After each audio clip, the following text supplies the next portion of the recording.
I have been arrested and charged very, very many times, and my only crime has been challenging General Museveni's dictatorship. I'm therefore here to tell the world with clarity that General Museveni is not the leader you think he is. We call upon the governments and organizations all over the world to impose sanctions on him and the people that he uses to torture and kill innocent citizens. And these people have been documented. People who torture the Ugandan people.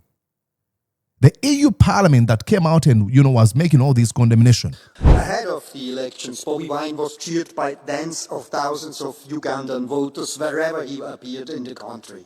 Now, after the elections, he is under siege, and tens of thousands of citizens took the streets, this time in protest. The post-election situation in Uganda shows a systematic assault on fundamental rights.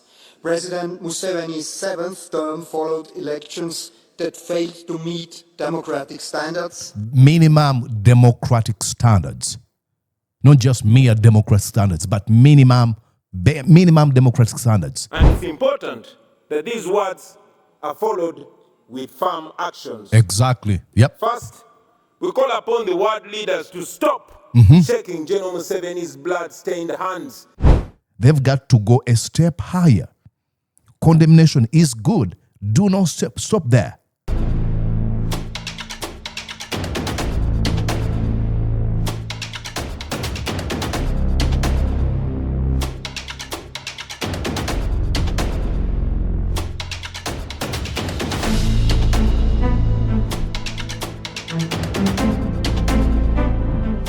And yes, indeed, presenting to you from these United States of the America, good morning, good afternoon, and good evening, from wherever you're watching me and at whatever time you might watch this conversation. My name is Mordecai Murisa, and you're welcome to Mordecai Murisa Live.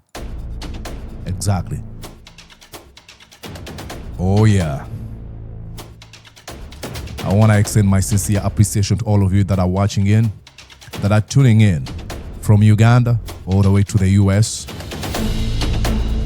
Ghana, Zambia, Malawi, Zimbabwe, Sierra Leone, and a few other countries like Congo, Rwanda, Kenya, Tanzania, to mention but a few. I've received tremendous support from you folks, and I don't take that for granted. Thank you, thank you. In Swahili we say, asante sana. Ladies and gentlemen, we continue to follow up on the political turmoil in the country called Uganda, my motherland. In the words of Winston Churchill, he named it the Pearl of Africa. It is pretty much becoming the tears of Africa, or the crying nation of Africa, over the dictatorship, over the tyrant Yoweri Museveni, who has no respect for the Ugandan people, who betrayed them after fighting in the war. But I was going to say, it's upon us to save this country.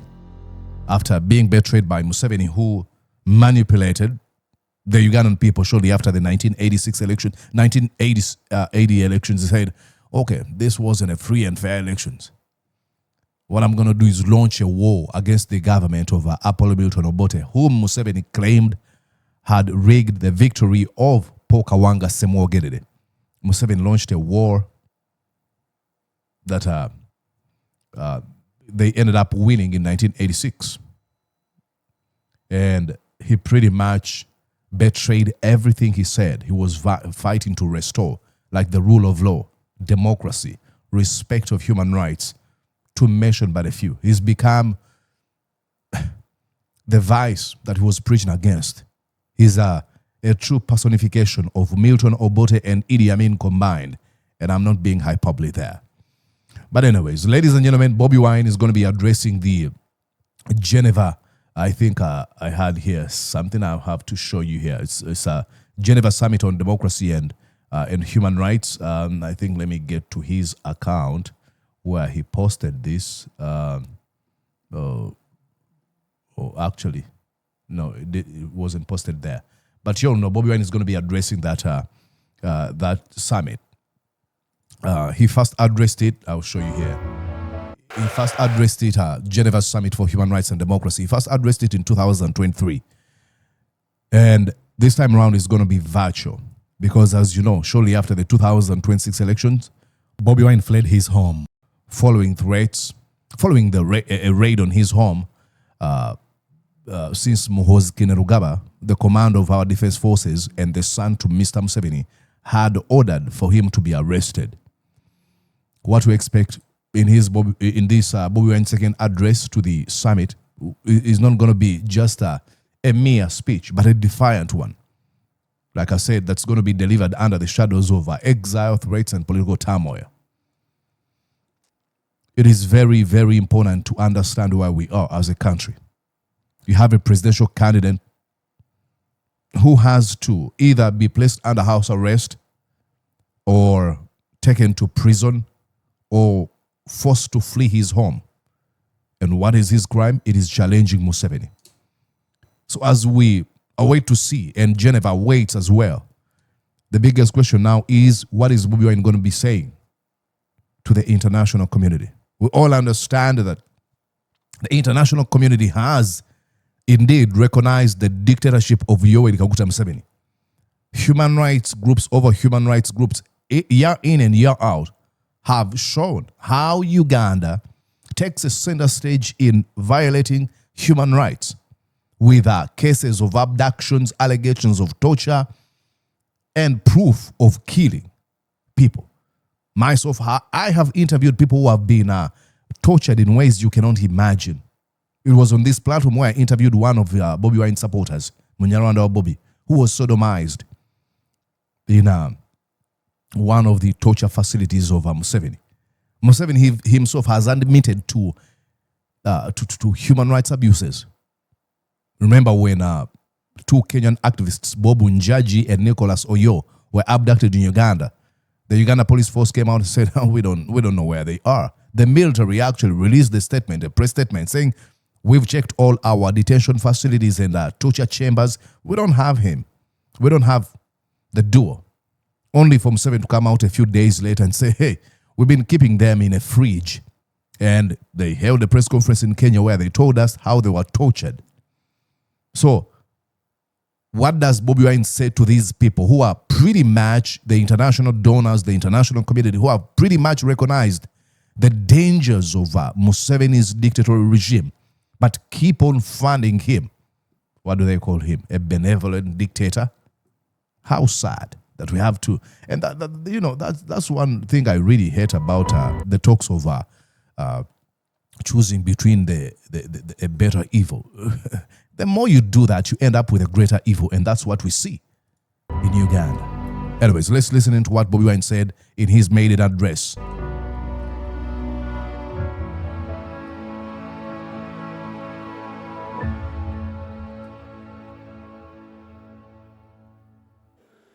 See how our leaders become misleaders, and see how our mentors become tormentors. Freedom fighters became dictators. They're killing our people in Karamoja. We are fighting for freedom.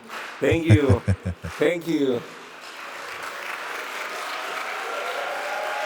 Thank you for the opportunity to share my story, which also represents the story of very many Ugandans that have endured human rights violations for the last 36 years. Mm-hmm.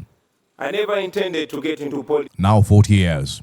And neither did I pay much attention to the political space until my personal consciousness was awakened rudely by my personal humiliation at the hands of a security operative.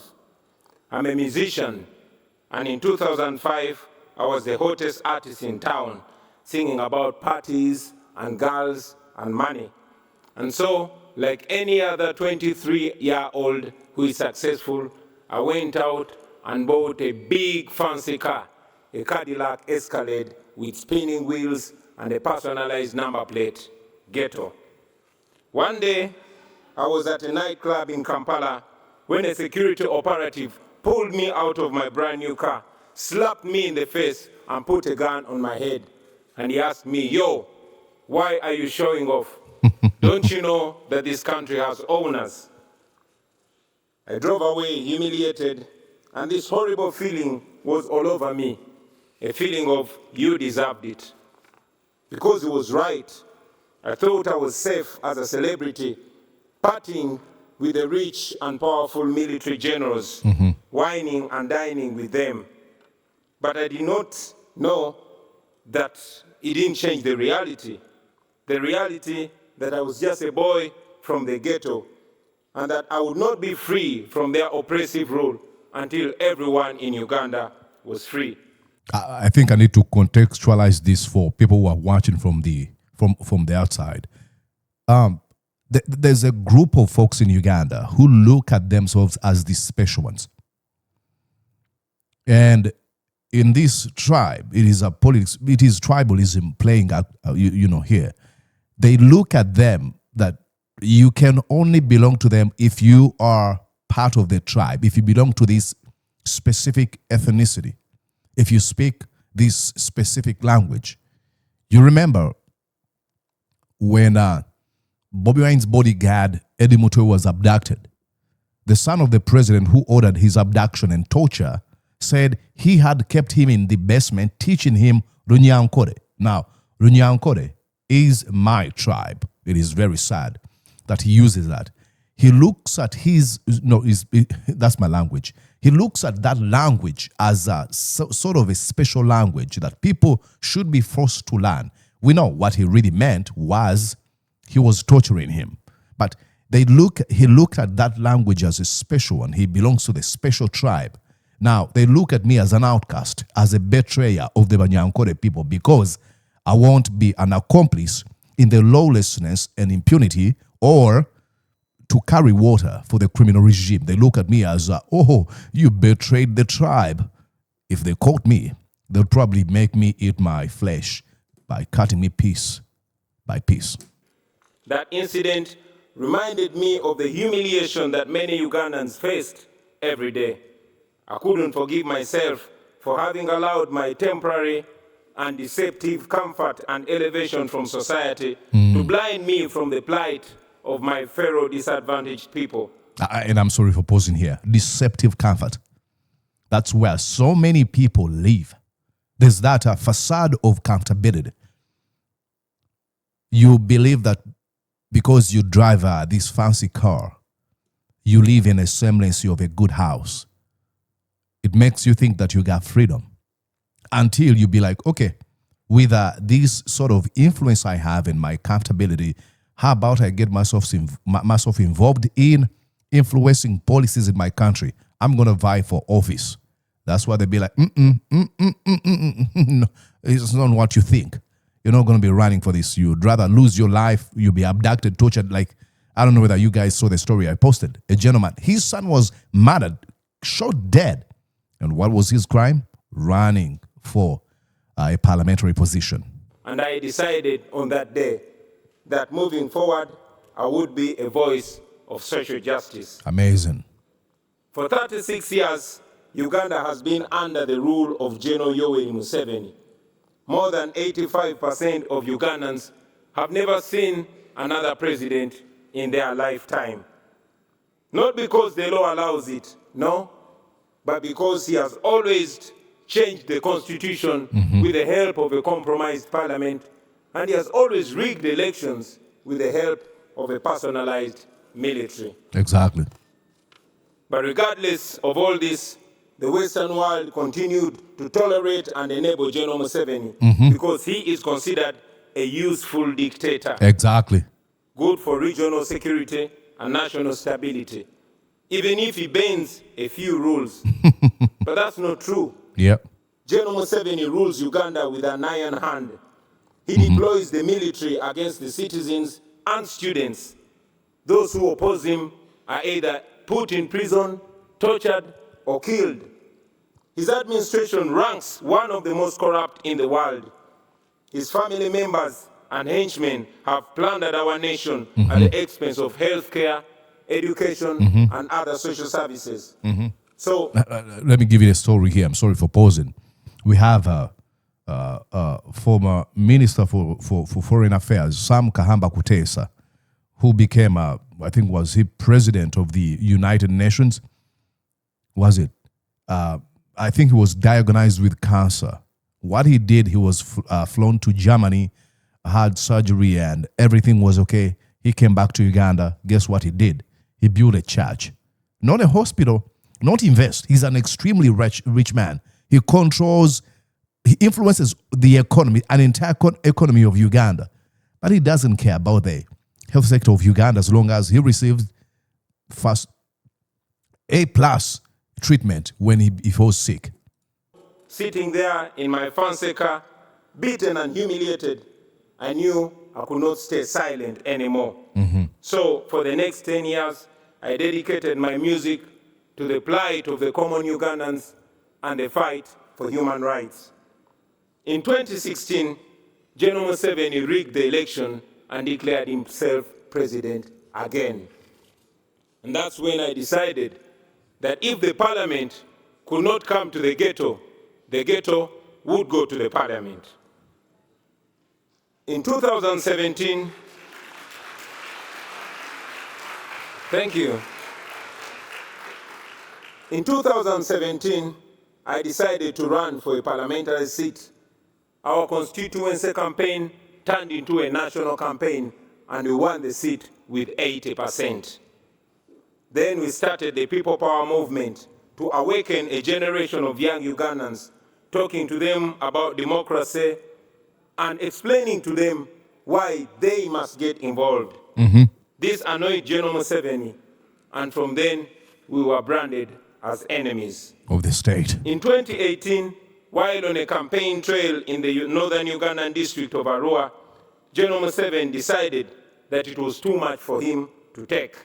He alleged that our supporters had stoned his motorcade, and for that reason, the military was given orders to shoot and kill. I had just stepped out of my car when suddenly I heard gunshots. Bah, bah, bah. My driver and friend, Yasin Kauma, was shot dead in the car seat that I had been occupying just a few minutes earlier. I took a picture of him and tweeted it, him lying in a pool of blood.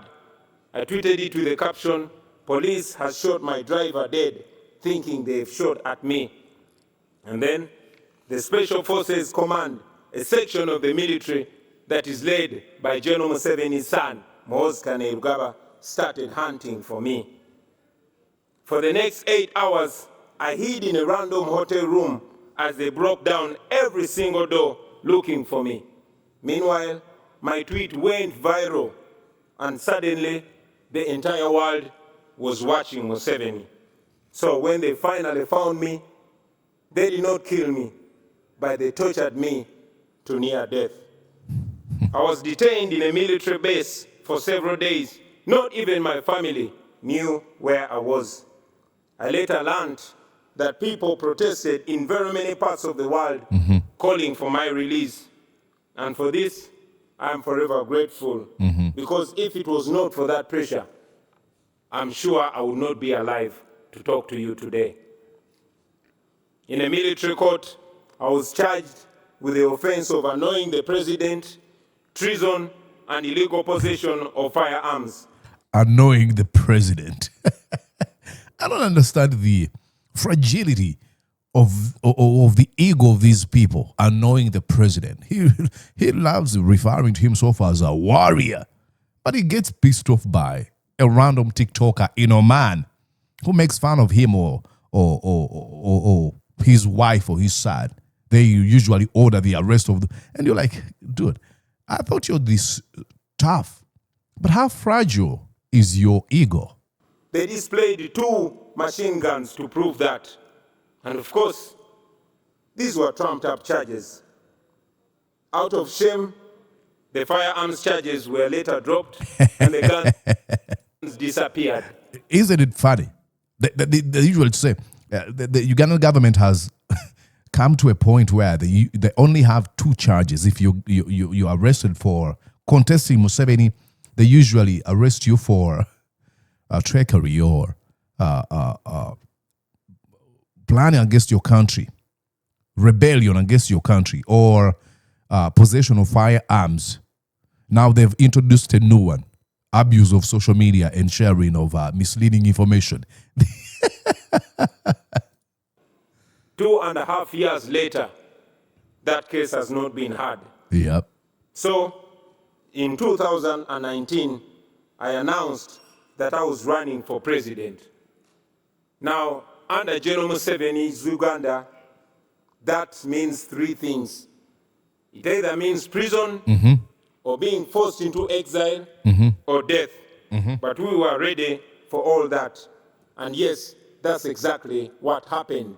Isn't it sad that running against Museveni means three things? Let's go back here. Or death. Uganda, that means three things. One. It either means prison, or being forced into exile, or death. And this man has pretty much faced three. He's not died. They tried to kill him. But the last interview he had, he talked about the possibility of him going into exile or being imprisoned. He's been imprisoned. But how sad is this reality? That running against Museveni, you're looked at as an enemy. You're going to be jailed. You're going to be killed, or you're going to be exiled. And we usually cry about the West, how the West, the America and Europe don't love Africa. They are enemies of Africa. We are enemies. This actually manifests the true meaning of the words. We, man, is the architect of his own misfortunes. We are the architect of our own misfortunes. How sad that you're running against the incumbent and you those evil things. But we were ready for all that. And yes, that's exactly what happened.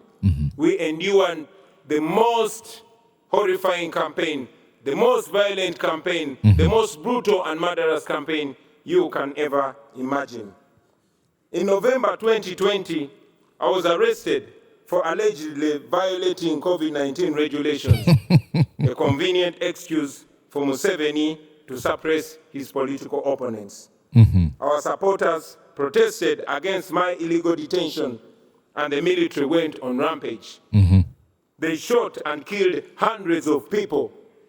But of course, General Museveni came out and said that they killed only 54 protesters. What a sick man. Thousands were arrested, and instead of the accountability for the massacre, General Museveni came out and praised the military for a job well done. It's evil. A few days later, my bodyguard and friend, Frank Senteza, was deliberately run over and killed by a military police car. Thousands of our supporters were then abducted by security operatives in unmarked vehicles called drones in Uganda. And as I speak to you right now, many are still missing, while others are still in illegal detention, simply for supporting me and our party. Those who were lucky to return, they came back with severe torture marks and horrifying stories. Stories of eyes and fingernails plucked out. Stories of men being castrated and women being raped in detention. This is the problem that comes with tolerating the Museveni, looking at him as a useful dictator, a benevolent one. Listen to how grotesque and evil these people are. Yesterday, I was having a conversation with one of former members of the Special Force Command, that elite security group of Museveni. They tortured him. And I'll tell you a story. One of these days, we might have to share his story. I'm trying to see how I can share his story without really giving out information about him. But these people are sick.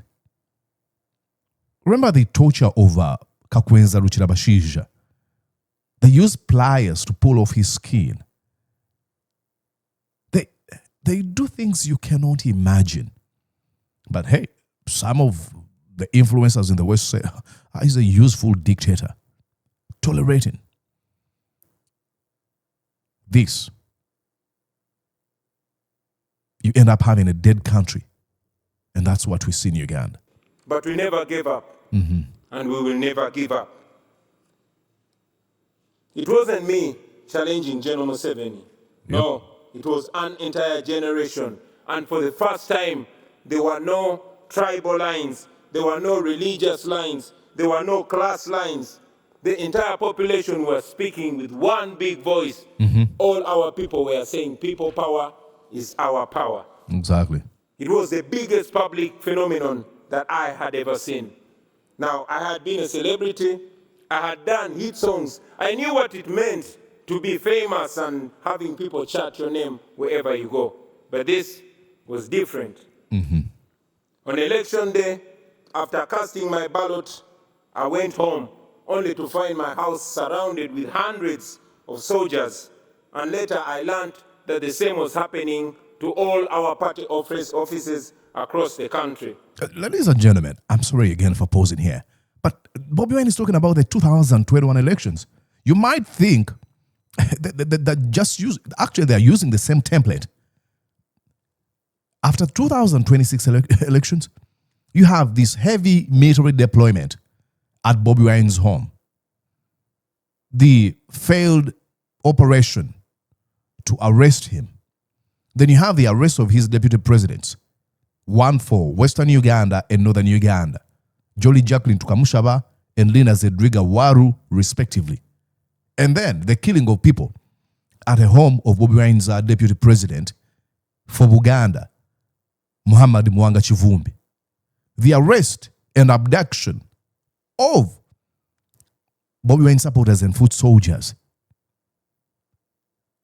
This criminality and lawlessness and impunity we see within Museveni regime is not these are not isolated incidents or bags. These are features. This has become Museveni's modus operandi. I don't understand. How should we explain these people who still fund the Museveni regime that they are dealing with a criminal tyrant? The internet was switched off. Again, this happened in 2026 again. Mainstream media was placed under strict censorship. Yep. Any radio station that dared to report on the election was immediately shut down. Radio presenters and journalists were arrested. And so in this complete blackout, General Museveni declared himself winner of the election again. Just like he did in 2026. International authorities challenged the results as fraudulent, not free, and not fair. But I remained under house arrest for the next 11 days. That's what they were planning to do in 2026. Ladies and gentlemen, it is not an exaggeration to say that my life is in danger because I live in Uganda. And after here, I am going back to Uganda. I have lost friends and colleagues at the hands of security forces. I have been arrested and charged very, very many times. And my only crime has been challenging General Museveni's dictatorship. I'm therefore here to tell the world with clarity that General Museveni is not the leader you think he is. Nope. He is a threat to the people of Uganda. Yep. And yes, he's a threat to the entire region. The international community has already recognized that the 2021 election in Uganda was neither free nor fair. Exactly. And it's important that these words are followed with firm actions. Exactly. Yep. First, we call upon the world leaders to stop shaking General Museveni's blood-stained hands.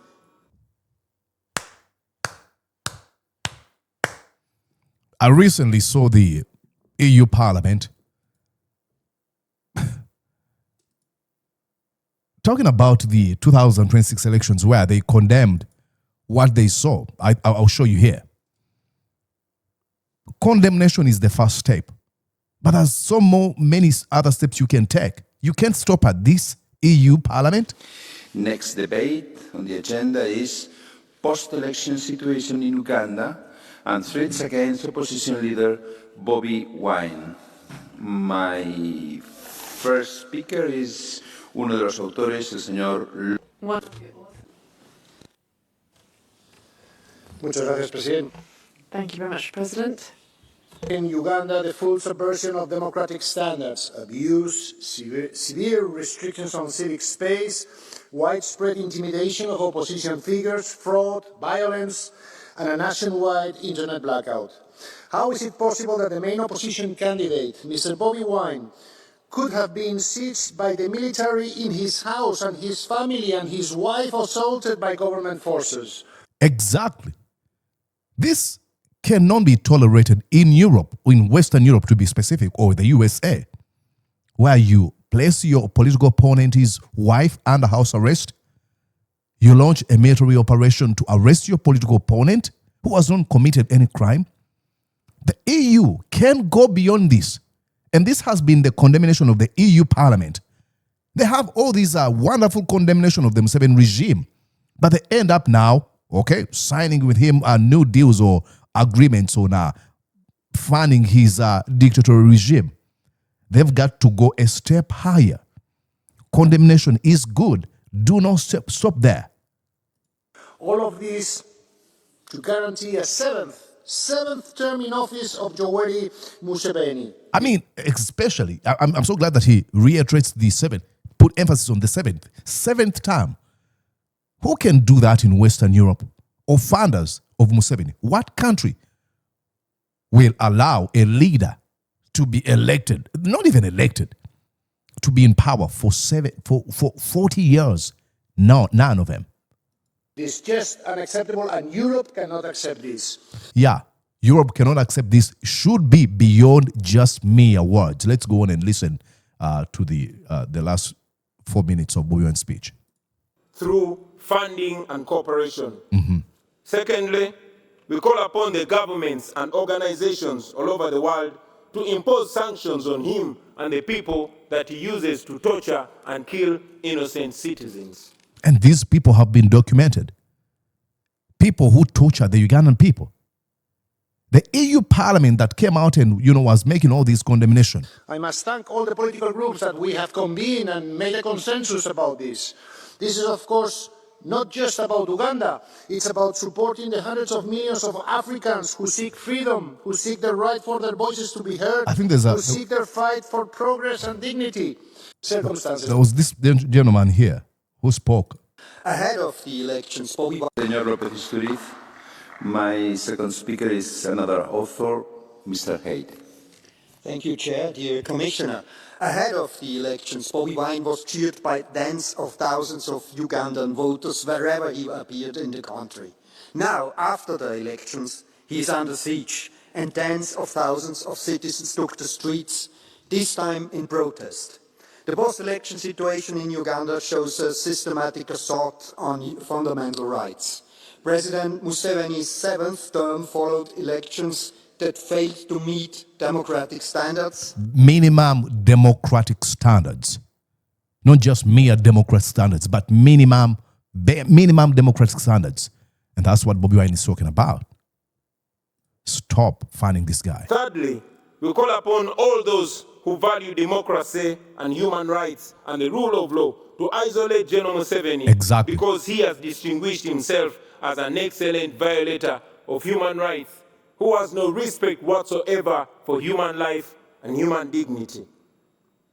And fourth, we ask you to support our demands for accountability for the crimes against humanity that he has committed and continues to commit against the people of Uganda. Now, for far too long, the Western world has believed that allowing dictators to hold their nations hostage is an unacceptable cost for perceived security.